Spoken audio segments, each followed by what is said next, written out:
Manusia memiliki alasan hadir di muka bumi ini. Tujuan pertama diungkap di Al-Quran surah kedua Al-Baqarah di ayat ke-30 ketika Allah subhanahu wa ta'ala berfirman, ba'da a'udzu billahi minasyaitonir rajim, bismillahirrahmanirrahim, wa idz qala rabbuka lil malaikati inni ja'ilun fil ardi khalifah. Dan ingatlah, yang belum ingat ketahui, belajar ilmunya, pelajari, pahami. Setelah paham itu, maka ingatlah apa yang telah diketahui dan dipahami itu. Ketika Rabbmu, Rabb kita semua, Rabb Nabi Muhammad sallallahu alaihi wasallam, Rabb kita semua, berfirman memviralkan kepada seluruh kalangan malaikat dan makhluk sekitarannya. Ada malaikat, ada jin yang tercipta sebelum manusia. Wal janna khalaqnahu min qablu min naris samum. Dan demikian kalangan jin dicipta sebelum manusia dari materi yang berbeda, yaitu api yang menyala. Demikian penegasan di Quran surah ke-15 Al-Hijr di ayat ke-27 itu. Inni ja'ilu fil ardi khalifah. Kembali ke Al-Baqarah, Allah menegaskan, sungguh aku telah memberikan satu misi untuk manusia di muka bumi itu sebagai khalifah yang memakmurkan, membawa manfaat, mendorong pada kesuksesan, mendorong pada harmoni, dan menjadi generasi yang saling menggantikan. Itu diantara makna khalifah dari akar kata khalafa, yang menggantikan satu dengan yang lainnya, sehingga ada generasi yang kemudian hidup, ada generasi yang dididik, ada generasi yang akan hilang, ada generasi yang akan melanjutkan. Dia punya tugas memakmurkan, membangun kesuksesan, membangun harmoni, membawa manfaat. Jika hidup sebagai anak, menjadi anak yang bermanfaat. Jika punya profesi, profesi yang membawa manfaat. Jika punya cita-cita, cita-cita yang dihidupkan sampai sukses. Jika hidup bersosial, hidup yang harmoni, menjadi ayah, ayah yang bermanfaat, ayah yang sukses sebagai seorang ayah, menjadi anak, anak yang sukses, anak yang bermanfaat, menjadi guru, guru yang bermanfaat. Ketika seseorang dikatakan sukses, kesuksesan itu ditunjukkan dengan manfaat yang ia tampilkan dalam kehidupan. Bukan banyaknya harta, bukan tingginya kedudukan, bukan luasnya pengetahuan. Nabi mengatakan, khairun nas anfa'uhum linnas. Sebaik-baiknya orang adalah yang paling banyak manfaatnya bagi kehidupan di sekitarannya, bagi orang-orang di sekitarannya. Maka ini fungsi yang pertama. Dalam konteks di rumah tangga kita wujudkan. Dalam konteks kehidupan di masyarakat, berbangsa, bernegara, kita coba tampilkan. Jadi apapun, berusaha dalam konteks berbangsa, membangun bangsa supaya sukses, hidup masyarakatnya harmoni, dan setiap warga negaranya menampilkan manfaat dalam kehidupan berbangsa, bernegara. Demikian berdunia dalam konteks global. Kita tarik lebih kecil di sekolah dengan semua posisinya masing-masing. Fungsi yang kedua ditegaskan di Al-Quran surah ke-51 Adz-Dzariyat di ayat ke-56 ketika Allah berfirman, wa ma khalaqtul jinna wal insa illa liya'budun. Dan tidaklah aku ciptakan jin dan manusia itu kecuali untuk menjadikan seluruh aktivitasnya sebagai bukti penghambaannya kepada Allah, sebagai ibadah kepadaku, kata Allah. Ibadah itu bukti kebertuhanan kita kepada Allah. Innani anallahu la ilaha illa ana fa'budni wa aqimis salata li dzikri.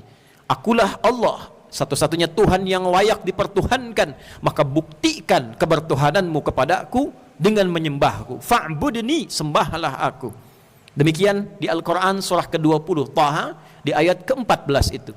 Jadi selain kita menempatkan diri untuk memilih satu posisi dalam kehidupan sebagai anak, baktinya kepada kedua orang tua bukan hanya sukses membangun cita-cita, tapi saat yang bersamaan diniatkan sebagai ibadah kepada Allah. Suami bukan hanya merawat istrinya, tapi menjadikan kehidupan pendampingan itu sebagai ibadah kepada Allah. Demikian orang tua merawat anaknya, bukan hanya menata kehidupan rumah tangga.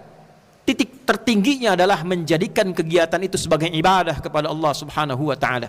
Demikian guru-guru dalam mengajar sebagai ibadah, para kiai, para ustadz mengajar sebagai ibadah, menteri-menteri bertugas sebagai ibadah, presiden bertugas sebagai ibadah, polisi bekerja menjadikan ibadah, tentara bertugas menjadikan ibadah, dan itulah nilai yang kita bawa pulang menghadap Allah Subhanahu wa taala. Pekerjaan apapun yang kita pilih, aktivitas apapun yang kita jalani, tujuan puncaknya adalah ketika dihisab oleh Allah, dua yang ditanya. Apakah membawa manfaat? Yang kedua, apakah manfaat itu bernilai ibadah di sisi Allah Subhanahu wa taala? Hadirin, dalam rangka mendukung itu, dalam rangka mendekatkan misi itu pada keberhasilan dan kesuksesan, maka Allah membuat sebuah sistem hukum kehidupan sebagai fitrah yang tidak bisa dilanggar. Ada yang berupa fitrah bawaan fisikal ketika terlahir. Ada yang dicipta sebagai laki-laki, ada yang dicipta sebagai perempuan. Penciptaan fitrah ini demi mendukung misi kehidupan manusia, baik tujuan yang pertama khalifah ataupun yang kedua ibadah. Sebagai khalifah, dalam rangka memakmurkan bumi ini, tidak mungkin ada manusia abadi. Harus dilanjutkan oleh generasi setelahnya, generasi setelahnya. Maka untuk mendukung regenerasi itu perlu ada pasangan dari unsur yang berbeda. Mesti ada laki-laki, mesti ada perempuan. Sebab kalau dicipta laki-laki saja, tidak akan ada generasi yang melanjutkan. Kalau dicipta perempuan saja, tidak akan ada pula generasi yang melanjutkan.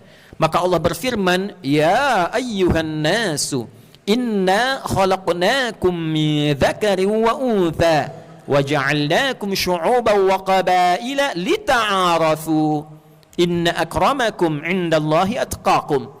Demikian Al-Quran surah Al-Hujurat ayat ke-13 itu.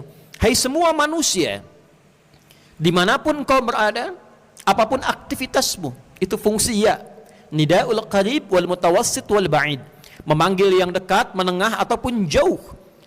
Ayyuha, ayyunya munada menegaskan hukum, haknya mengingatkan tanbih, aku ingatkan, aku tegaskan. An-nas, dimanapun kalian beraktivitas, berkumpul, bersosial, dalam konteks berumah tangga, membangun masyarakat, membangun bangsa. Nas, nama yang melekat pada manusia dengan fungsi sosialnya yang berkomunal. Inna khalaqnakum min dzakarin wa untha, dengan keagunganku Allah mengatakan aku ciptakan manusia itu yang dengan penciptaan ini desainnya memudahkan bangunan masyarakat, memudahkan interaksi sosial yang benar, yang kokoh, yang membawa manfaat. Min dzakarin wa untha, terdiri dari laki-laki dan perempuan. Wa ja'alnakum syu'uban wa qabaila, dan dari percampuran laki-laki perempuan itu maka terbentuklah kehidupan komunal. Ada keluarga, nanti kita temukan rukun tetangga, keluarga bertetangga, rukun tetangga, antar tetangga ada warga jadi rukun warga, ada kelurahan, ada kecamatan, ada kabupaten, ada wali kota, ada kota madya dipimpin wali kota, ada gubernur memimpin provinsi, ada negara dipimpin oleh presiden. Tidak mungkin kehidupan bermasyarakat, berbangsa, bernegara terjadi kalau tidak ada dua unsur laki-laki dan perempuan. Kalau tidak ada masyarakatnya, masyarakat itu terlahir kalau ada perbedaan jenis laki-laki dan perempuan. Demikian ketika dicipta, yang dicipta Adam dengan Hawa, bukan Hawa dengan Sinta, bukan Adam dengan Yono, tapi Adam dan Hawa. Mengapa Adam dan Hawa? Ya ayyuhan nasu taqu rabbakumul ladzi khalaqakum min nafsin wahidah wa khalaqa minha zawjaha wa batha minhuma rijalan katsiran wa nisaa, supaya bisa beregenerasi, punya keturunan, dan dengan keturunan itu menyebar. Dari penyebaran itu kemudian berkomunitas, dari komunitas terbentuk kemudian masyarakat, bangsa dan negara. Jadi hadirin, hal-hal yang mengganggu fitrah, yang bahkan dijadikan sebagai satu instrumen yang ampuh oleh syaitan untuk membisikkan kepada setiap manusia, baik laki-laki ataupun perempuan, terekam dalam Al-Quran surah An-Nisa misalnya. Ketika kita masuki dari ayat 117, 118, 119, kita akan temukan bagaimana Al-Quran mengungkap tipu daya syaitan untuk membisikkan kepada setiap anak cucu Adam, minimal dia harus merubah tampilan fitrahnya. La'anahullah, dilaknat setan itu oleh Allah. Kemudian dia berkata, la'attakhidhanna min ibadika nasiban mafruḍa, aku akan provokasi bagian nafsu pada jiwa manusia itu. Apa provokasi yang ditampilkan? Wala udhillannahum wala umanniyannahum, aku akan coba provokasi mereka sehingga mereka menyimpang dari perilaku asalnya. Ini fitrahnya masih benar, tapi diganggu nafsunya dan digunakan perangkat tubuhnya untuk berlaku tindakan yang menyimpang. Dia masih laki-laki, tapi mulutnya diprovokasi untuk bisa mencela. Mulutnya diprovokasi untuk berdusta, nafsunya diaktifkan, memandu lisannya untuk berkata yang kotor, yang jorok, yang dusta, mencela, membuli. Itu diantara janji syaitan, mengaktifkan nafsu untuk membimbing bagian tubuh supaya menyimpang dalam hidup. Mata harusnya melihat yang baik, digunakan melihat yang tidak baik. Tangan harusnya digunakan untuk berkreasi yang positif, digunakan untuk mencuri, menipu, korupsi, tanda tangan proyek fiktif. Kaki harusnya melangkah pada yang baik-baik, digunakan untuk maksiat. Ini bentuk fitrahnya yang diciptakan normal, tapi fungsinya digeser oleh syaitan. Wala udhillannahum wala umanniyannahum, aku akan bikin dengan nafsu itu ditembuskan ke otak, supaya otaknya tidak berfungsi untuk berfikir, tapi selalu berhayal. Dibikin betah untuk berhayal, sehingga fungsi otak yang harusnya digunakan untuk berfikir, berzikir, berkurang. Tidak ada kreativitas, yang ada hanya imajinasi. Yang bahaya, dipertemukan antara imajinasi itu dengan kesesatan yang menyimpang. Dibikin gambaran, kalau kamu punya harta begini kamu sukses. Awalnya kelihatan bagus. Coba kalau kamu sukses, hartanya banyak, awalnya dorongannya kamu akan terhormat, bisa bersedekah, dihargai orang. Tapi kemudian caranya dibisikkan lewat nafsu. Ambil kotak infak di masjid, tipu-tipu, korupsi, bikin proyek fiktif supaya naik kamu hartanya dengan cara yang salah. Dari imajinasi, ingin dapat proyek yang besar dengan tender yang salah, dengan cara yang tidak benar. Ingin dapat ilmu, ingin dapat ijazah nomor 1 di kampus, di sekolah dengan mencontek. Guru ingin dapat perhatian orang tua, mengajarnya seakan-akan kelihatan seperti baik, padahal niatnya tidak baik. Demikian syaitan memberikan gambaran-gambaran.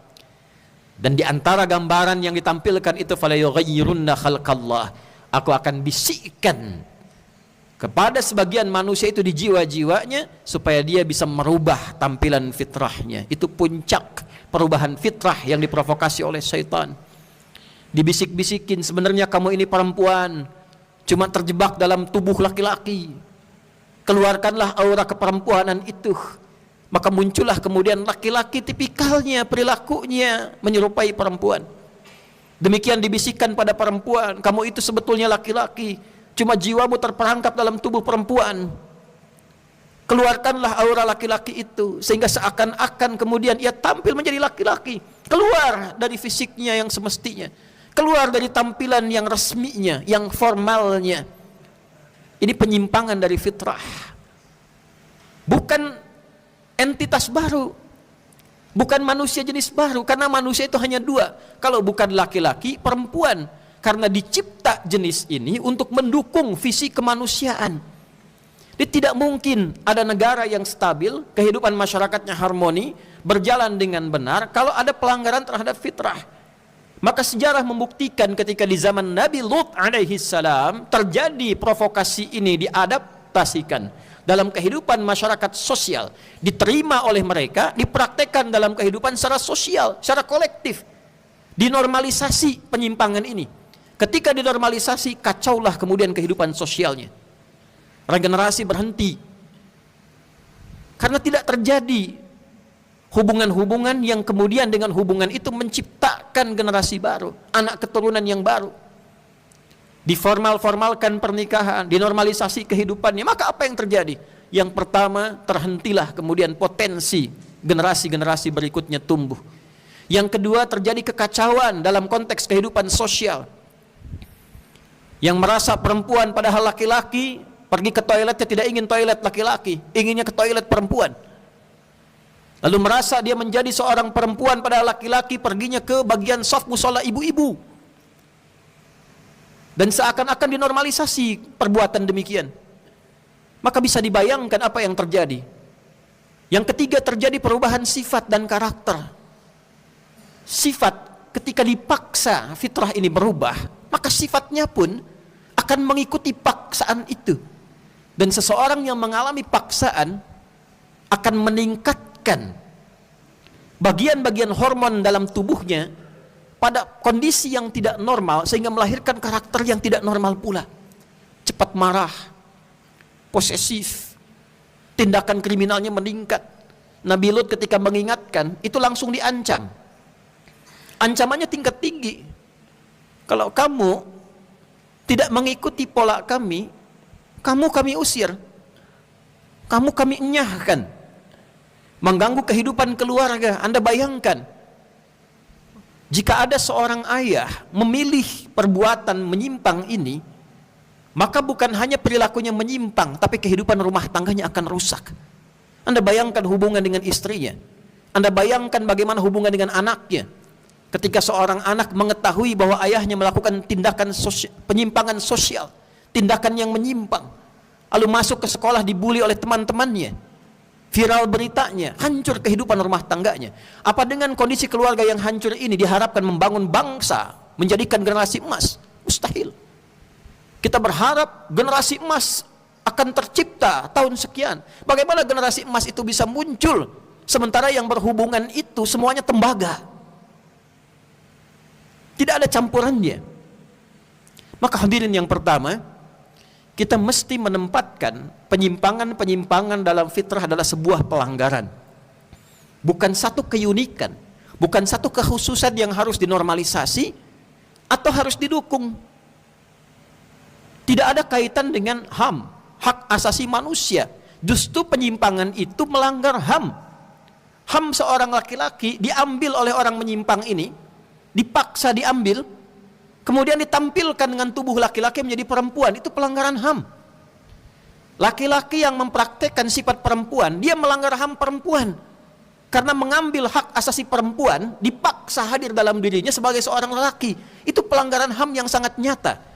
Jadi tidak dibenarkan ada aktivis HAM menyatakan hal-hal penyimpangan dalam seksualitas ini, baik itu lesbian misalnya, atau sampai transgender namanya, LGBT misalnya kita sebutkan, ya, sebagai sesuatu yang normal.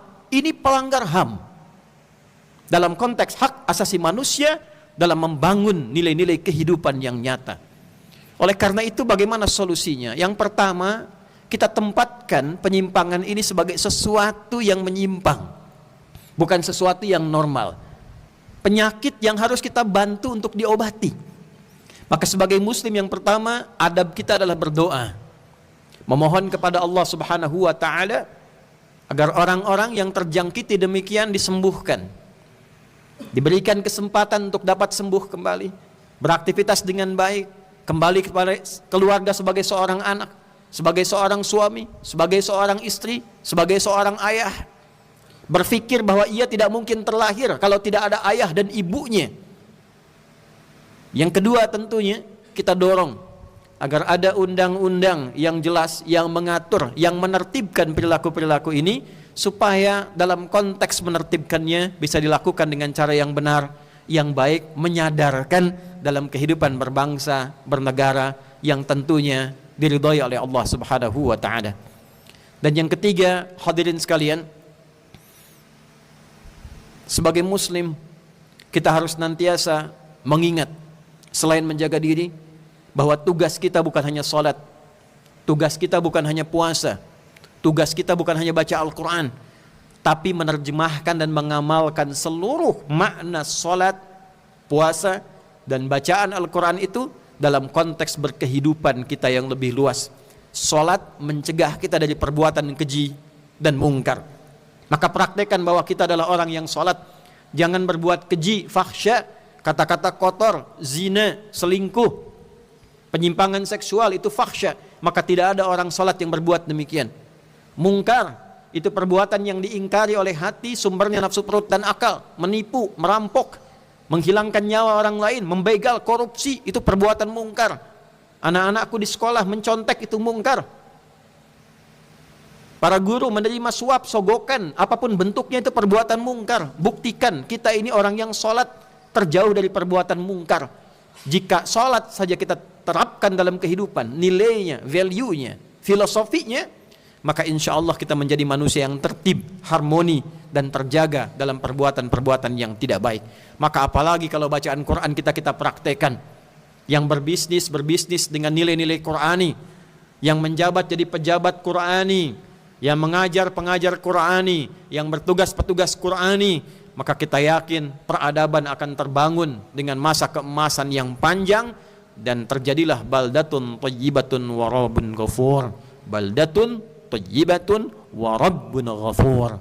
Barakallahu li wa lakum fil Qur'anil azim. ونفعني وإياكم بما فيه من الآيات والذكر الحكيم وتقبل مني ومنكم تلاوته إنه هو السميع العليم ادعوا الله يستجب لنا ولكم جميعا.